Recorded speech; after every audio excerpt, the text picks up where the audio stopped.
한국 역사의 숨은 진실에 세계인들의 관심이 집중되고 있습니다. 한국의 국제적 위상이 높아짐에 따라 한국사에 대한 세계인들의 관심도 덩달아 높아지고 있는데요. 이에 발맞춰 세계 최고 명문대학교 하버드에서도 한국 역사의 숨은 진실에 대한 강연회가 열렸습니다. 이에 일본 유학생들은 집단으로 반발하며 수업 거부 움직임까지 보였다고 하는데요. 도대체 하버드에서 어떤 일이 벌어졌던 걸까요? 지금 바로 만나보시죠.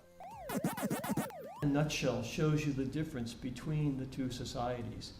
Korea couldn't be governed by military people because Korea needed administrators. 세계적인 역사학자인 에드워드 슐츠 교수, 동아시아 역사의 권위자인 그는 하버드, 예일, 프리스턴 등 세계적인 명문대학교에서 역사 강연을 하고 있는데요. 슐츠 교수는 하버드 대학교에서 열린 세계사 강연회에서 일본은 한국의 과거의 잘못을 사죄해야 한다라고 주장해 화제를 모았습니다. 이와 같은 소식은 하버드 교내신문에도 실리며 세계적인 관심을 끌었는데요. 이 소식을 들은 일본인 학생들은 하버드가 한국인들의 거짓말에 속고 있다라며 단체로 항의하는 모습을 보였습니다. 그럼에도 하버드는 예정대로 에드워드 슐츠 교수의 강연을 진행했는데요. 에드워드 슐츠 교수는 해당 강의에 대해 불편함을 느끼는 일본인 학생들이 있다고 들었다. 그들의 뻔뻔한 태도에 학자의 한 사람으로서 부끄러움을 느낀다. 역사란 오로지 진실만을 알리는 학문이어야 하며 다른 주관적인 요소가 개입되어서는 안 된다. 이 수업을 듣기 싫은 학생이 있다면 결석 처리를 하지 않을 테니 강의실에서 나가라. 나는 진실을 숨기려는 자들과 타협할 생각이 없다 라고 말했죠.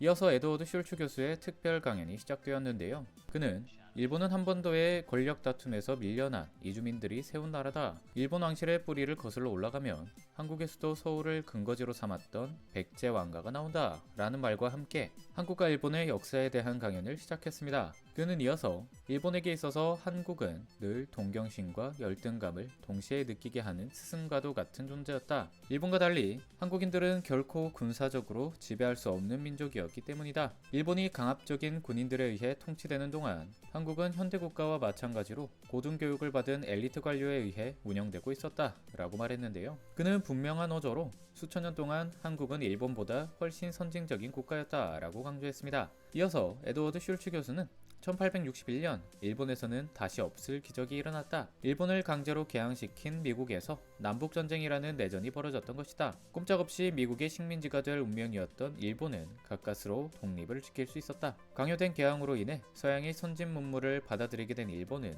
역사상 처음으로 한국보다 앞서 나가게 되었다. 그들은 곧 오랜 은인이었던 한국에 칼을 들이미는 배은만덕한 행위를 저질렀다 라며 일본의 한국 침략을 언급했습니다. 일본이 한국에 저질렀던 수많은 범죄 행위를 들은 하버드 학생들은 놀라움을 숨기지 못했는데요. 일제가 한국에 저지른 강제징용, 식량 수탈, 문화재 도굴, 위안부 강제 동원에 이르기까지 한국의 가슴 아픈 역사를 듣고 눈시울을 적시는 학생들도 있었죠. 에드워드 슐츠 교수의 강연이 끝나자 한 하버드 학생이 뜻밖의 질문을 던졌는데요. 그건 바로 오래전부터 자행되어 온 일본의 역사 왜곡에 관한 이야기였죠. 해당 학생은 나는 예전에 일본인 교수가 쓴 역사책을 읽은 적이 있다. 그 책에서는 한국이 먼저 일본에 보호를 요청했다는 잘못된 내용이 쓰여 있었다. 오늘 교수님의 강의를 통해 늦게나마 진실을 알게 되어 너무 다행이다. 일본에 이런 말도 안 되는 역사 왜곡이 가능했던 이유는 무엇인가? 라고 물었는데요. 그의 말을 들은 에드워드 슐츠 교수의 대답은 강연장에 있던 모두를 놀라게 했습니다. 그는 덤덤한 어조로 그때 당시에는 일본이 한국보다 강했기 때문입니다 라고 말했는데요. 그의 한마디에 강연장은 찬물을 끼얹은 듯 조용해지고 말았습니다. 에드워드 슐츠 교수는 이어서 역사란 강자의 손에 의해 쓰여진다. 하지만 우리 모두가 알고 있는 또 다른 사실이 있다. 그건 바로 세상에 영원한 비밀은 없다는 것이다. 일본이 아무리 미화하려고 해도 숨길 수 없는 것.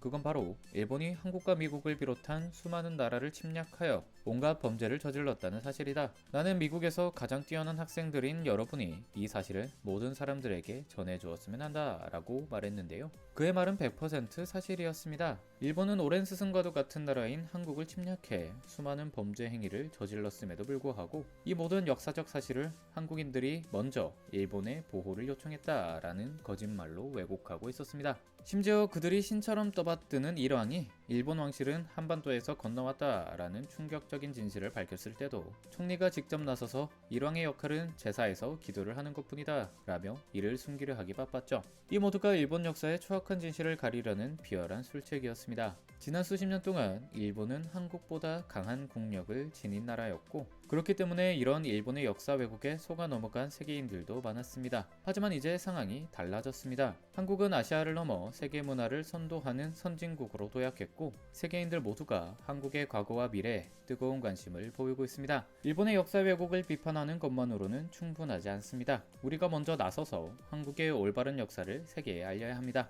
팩트본은 일본의 역사 왜곡에 맞서 한국의 찬란한 역사와 뛰어난 문화를 세계에 알리는 데 힘을 보탤 것입니다. 팩트본 오늘 영상은 여기서 마치겠습니다. 시청해주셔서 감사합니다.